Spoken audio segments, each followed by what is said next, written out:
Hello everybody. I'm now going to have a comparison between Budweiser Black Crown and Miller Fortune.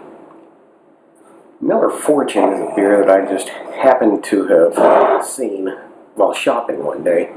Noticed on the case it said 6.9% ABV or something like that. I thought, wow, it's Miller? So I bought it. Unfortunately, it came only in a 12-pack. I would have preferred to have just bought one or a 6-pack at the most. But I have a whole 12-pack of them. I looked it up and see that it's a relatively new beer. It's a American amber, a red lager. And I found out it has 6.9 ABV. It's not an adjunct lager, meaning that instead of using malted grains, adjunct lagers use substitutes, adjuncts. Corn is one of the most common adjuncts that are used in adjunct lagers, at least in the United States. And the reason they do that is because it's for mass production, and these adjuncts are cheaper. But you know the saying, you get what you pay for. That's why American beers, one of the reasons American beers have a bad reputation. Made with cheap ingredients, mass produced. And the whole concept behind American beer is just to sell a shitload of beer. So anyway, I also found out that, well, this Budweiser Black Crown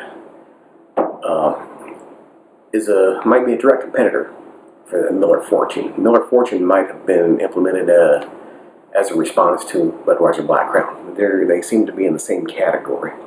So I thought I would pick up some Miller Black Crown or Budweiser Black Crown and compare them. Unfortunately, I can only get this in a 12-pack too, so I'm stuck with an entire 12-pack of this. Anyway, let's get down to business here and see how they compare.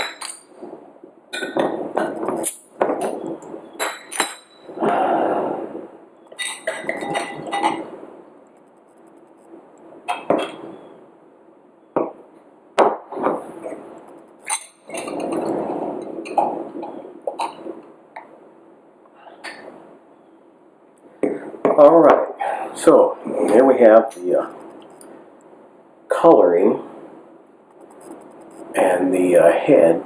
So it looks like the head is staying on the Miller a bit longer.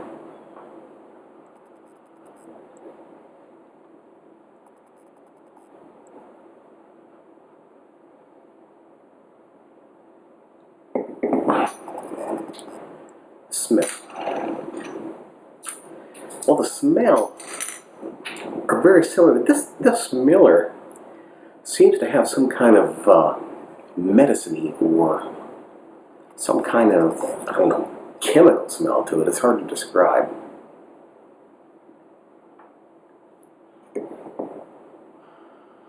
going to definitely give the smell of Budweiser. This smell is a tad bit stronger, but the smell itself isn't all that great. Of course, the head appears to be staying on the Miller longer. It's hard to see any bubbles coming up in either one. The coloring is practically identical. I wish I had somebody else here to give these to me where I didn't know which one was which, so I can be more unbiased. But I've already had this, and I don't like it very much. So let's taste it.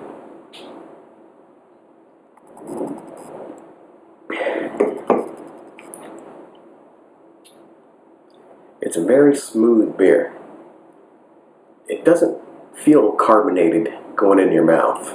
It's almost like a semi-flat beer.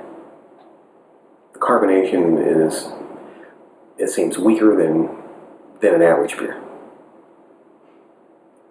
And the flavoring is also weak. It just doesn't have much of a flavor to it. Now, this is going to be the first time I've tasted this.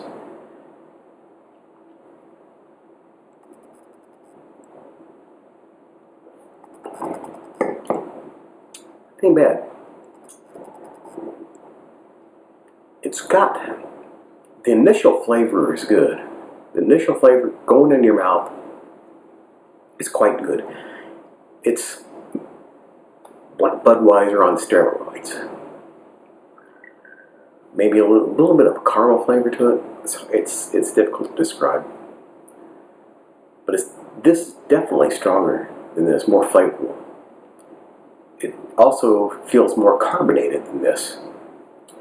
However, after you swallow it, or after the initial flavor in your mouth, then the flavor kind of turns bland.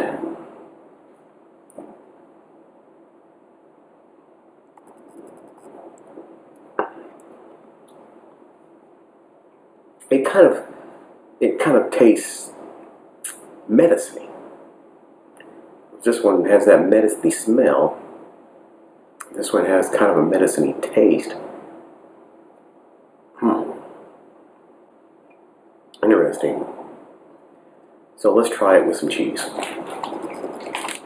We'll see which one washes down some cheese a little bit better. Now this is some Russian cheese mixed in with olive oil and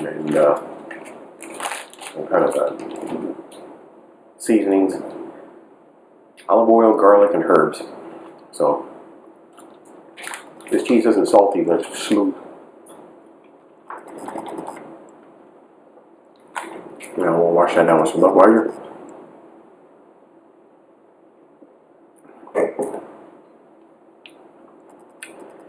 The cheese definitely helps with the aftertaste.